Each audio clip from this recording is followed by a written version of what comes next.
जय श्री राधे राधे राधे। साथियों, बंधुओं, हमेशा की तरह मैं आज भी एक विशेष गहरे रहस्य को लेकर आया हूं और बड़ा ही दिलचस्प विषय है और आपको बहुत अच्छा लगेगा साथियों।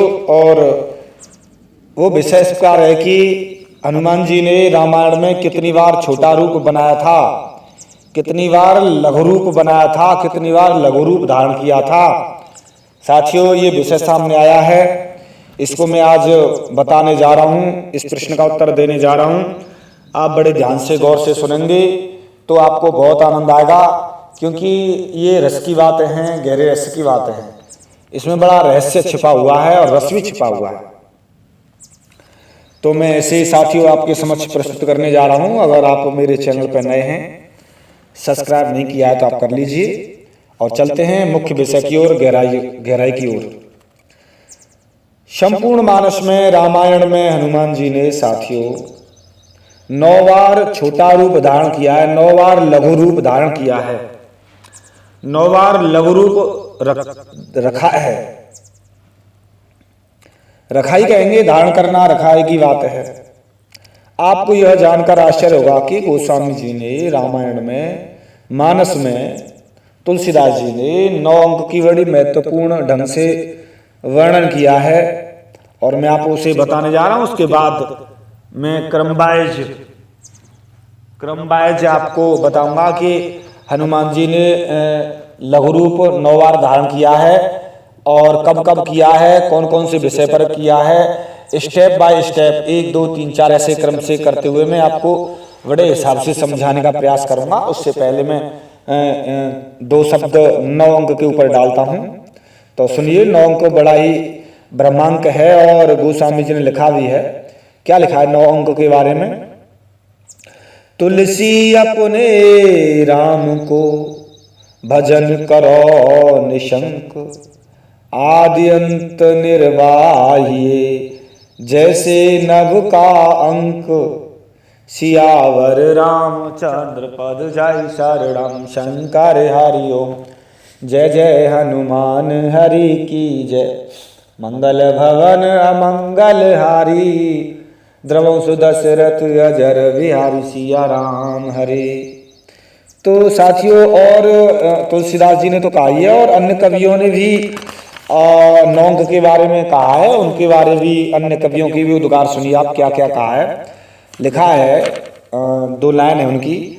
मूल सकल ब्रह्मांड का सुंदर नव अभिराम, अंक ब्रह्म पद पदम में बारंबार प्रणाम। राम चरण अवलंब गहूं छाड़ सकल उपचार, जैसे घटतन अंक 9, 9 के लिखत पहाड़। इस प्रकार से 9 अंक की महत्ता बहुत ही बड़ी एवं अवर्णनीय है।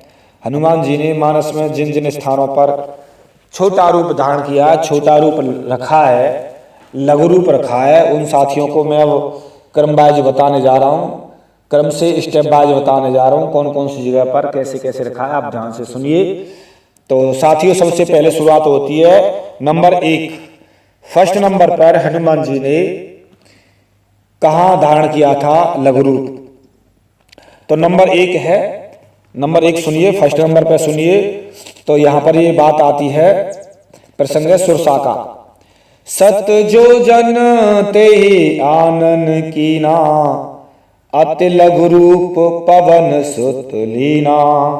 साथियों, यह सुरसा के समय पर जो सुरसा आई थी हनुमान जी की रास्ते में, उस सुरसा के प्रसंग में यह पहला लघु रूप धारण किया था, पहला लघु रूप रखा था हनुमान जी ने। तो फर्स्ट समझा दिया, आप सेकंड पे चलते हैं। दूसरी बार हनुमान जी ने, सेकंड टाइम हनुमान जी ने लघु रूप कहाँ धारण किया था, सुनिए। वो भी एक चौपाई से।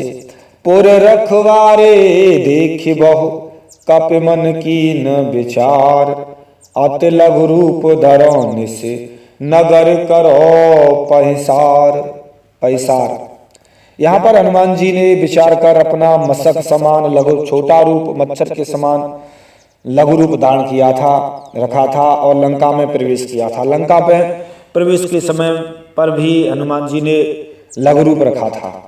और तीसरी बार साथियों सुनाने जा रहा हूँ, तीसरे समय पर कौन सी थर्ड टाइम हनुमान जी ने लघु रूप कहाँ रखा था, तीसरा नंबर सुनिए। किंतु लंकिनी ने मशक के समान रूप में हनुमान जी को लंका में प्रवेश करते समय पहचान लिया और फिर बाद में हनुमान जी द्वारा उस पर मुष्ट का प्रहार कर विकल करने के बाद में वह पुनः प्रस्थान किया। और गोस्वामी जी ने लिखा है कि उस समय प्रस्थान किया है, क्या लिखा है, अति लघु रूप धरे हनुमाना पैठा नगर सुमेर भगवाना। लंका में प्रवेश के समय, उस समय भी तीसरी बार साथियों हनुमान जी ने लघु रूप रखा। अब चौथी बार सुनिए, चौथी बार कहाँ रखा था, फोर्थ टाइम। फिर लंका जलाने के समय, फिर लंका जलाने के समय हनुमान जी ने लघु रूप रखा। वो चौपाई है, सुनिए। पावक जरत देख हनुमंता भयउ परम लघु रूप तुरंता। साथियों चौथी बार सुना दिया, पांचवी बार सुनो। पांचवी बार हनुमान जी ने लघु रूप कहाँ धारण किया था, आप उसे सुनिए साथियों, बड़ा अच्छा लगेगा आपको। पुनः लंका जलाने के बाद सीता जी के पास पहुंचने के लिए, जब सीता जी के पास पहुंचे हैं तो वहां पर भी लघु रूप रखा है हनुमान जी ने।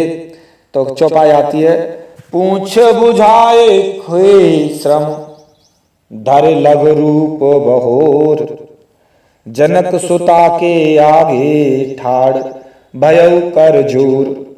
हनुमान जी ने उस समय भी लघु रूप धारण किया था। उक्त के अनुसार जिन स्थानों पर हनुमान जी ने लघु रूप रखा था कई बता दी साथियों, पांचवी बार बता दी और मैं बताने जा रहा हूं। अभी 5 बार ही नंबर चल रहा है, 6वीं बार आएगा, उससे पहले 5 को ही पहले देख लीजिए। लंका में सीता जी को इधर उधर खोजते देख हनुमान जी ने विभीषण के पास पहुंचे तो उन्होंने लघु रूप परिवर्तित कर लिया और विभीषण से वार्तालाप किया। विभीषण से मिलने पर अपने को हनुमान जी ने विप्र रूप में कर लिया था। बाद में विभीषण के द्वारा यथार्थ परिचय जानने की उत्कंठा पर हनुमान जी ने मूल रूप में, असली रूप में आ गए थे। अब जब यहाँ से सीता जी के पास गए तो पहले जैसा लघु रूप बनाकर गए थे। और गोस्वामी ने संकेत भी व्यक्त किया है, क्या किया है साथियों। 5वीं बार हो गया, अब 6वीं बार सुनिए साथियों। 6वीं बार हनुमान जी ने लघु रूप कहाँ रखा था, 6वीं बार सुनो। 6th टाइम, 6वीं बार 6th टाइम। तो करे सोई रूप गयो पुने तहवा बन अशोक सीता रह जहवा। यहाँ पर सोई शब्द का लघु रूप मतलब द्योतक है, क्योंकि लंकिनी के पास से जब हनुमान जी चले थे तो लघु रूप रखकर चले थे, परंतु विभीषण जो राम के भक्त थे उनके पास वास्तविक रूप लघु रूप के बजाय विप्र रूप में पहुंचे। विभीषण से संभाषण के उपरांत उन्होंने अपना यथार्थ रूप प्रकट किया। फिर वहां से वे लघु रूप रखकर सीता जी के पास गए। वहां 6ठा अवसर था, हनुमान जी ने लघु रूप रखा था, 6वां नंबर था साथियों लघु रूप का। और इसके बाद सीता जी के पास पहुंचने पर जब सीता जी को विश्वास दिलाने के लिए हनुमान जी ने लघु रूप को त्याग कर भयंकर कनक भूधराकारा शरीर अर्थात भयंकर शरीर वाले बने भयंकर रूप धारण किया था। सीता जी को विश्वास हो गया कि फिर उन्होंने अपने विकराल रूप को बदलकर फिर लघु रूप धारण कर लिया। अब साथियों फिर लघु रूप धारण कर लिया तो वो 7वीं बार नंबर है। अब 7वीं बार सुनो, 7th टाइम 7वीं बार लघु रूप कहाँ धारण किया था, फिर सुनो 7वें नंबर पर। सीता चौपाई है यहाँ पर, सीता मन भरोस तब भयउ पुण्य लघु रूप पवन सुत लयउ। पुनः हनुमान जी ने लघु रूप रख लिया, धारण कर लिया। इसके बाद हनुमान जी ने लंका कांड में 2 बार लघु रूप रखा है। एक तो जब तब लक्ष्मण जी को शक्ति से मूर्छा लगी और उन्होंने सुषेण वेद को लाने के लिए लंका जाना पड़ा था, तब भी लघु रूप धारण किया था। तो अब 8वें नंबर पे चलते हैं साथियों। 8वें नंबर पे लघु रूप कहाँ धारण किया है, तो 8वें नंबर पे है, लघु रूप धर लघु रूप गयौ हनुमंता, न्यू भवन समेत तुरंता। इसके बाद नवी बार हनुमान जी ये 8वीं बार, हाँ, हनुमान जी ने वहाँ पर सुषेण वेद को लाने के लिए पहुँचे वहाँ पर, तो उस समय भी लघु रूप धारण किया था, उस समय भी लघु रूप धारण किया था। अब नवी बार सुनिए, नई बार कहाँ धारण किया था। कपि पुन वेद तहाँ पहुँचावा, जेहि विधि तबहि ताय लय आवा। इस तरह हनुमान जी ने नवी बार लघु रूप धारण किया था, तब गए थे लंका में, तब भी लघु रूप धारण किया था। सुषेण के समय पर भी लघु रूप धारण किया था, 2 बार किया था उस समय। तब लघु रूप धारण करके सुषेण वैद्य को पुनः वहीं छोटा रूप रखकर वैद्यराज को लंका में वापस भवन सहित पहुंचाया, जिससे तो साथियों वो 8वें नंबर पे वो लघु रूप लेते समय रखा था सुषेण वैद्य को, और 9वें नंबर पे उसे दोबारा पहुंचाते समय रखा था, छोड़ते समय वहीं छोड़ के आए थे हनुमान जी ना, इसीलिए 9वें नंबर पे आया वो। तो साथियों मैंने ये आपको 9 बार लघु रूप हनुमान जी ने धारण किया था, विस्तृत व्याख्या मैंने आपके समक्ष प्रस्तुत की है, और ये बड़ा ही गहरा रहस्य है, इससे बड़ा अकाउंट करना बड़ा कठिन हो गया था, लेकिन पूछा था साथियों और वो बताना उचित तो समझा हमने, और ये कई बार। तो साथियों ऐसे ऐसे विषय को मैं हमेशा गुत्थियों को सुलझाता रहता हूँ, और कमेंट वही करे जो विद्वान हो, अन्यथा हर व्यक्ति नहीं समझ सकता, क्योंकि आज संसार को इतने बड़े बड़े विद्वान हैं, बड़े बड़े प्रोफेसर हैं, वो नहीं समझ पा रहे हैं, और उनको समझाने का प्रयास आज हमारे जगत गुरु अनंत विभूष संत श्री रामभद्राचार्य जी महाराज समझा रहे हैं, और शास्त्रों से प्रमाण देकर समझा रहे हैं, तब जाके दुनिया बड़े बड़े विद्वान भी नहीं समझ पा रहे हैं। तो संसार की ये विद्वता कहाँ समझ पाएगी शास्त्रों की बातों को, बड़ा कठिन है। तो साथियों मिलता हूँ मैं किसी विशेष गहरे रहस्य के साथ में, तब तक के लिए जय जय श्री राधे, राधे राधे, जय श्री राधे।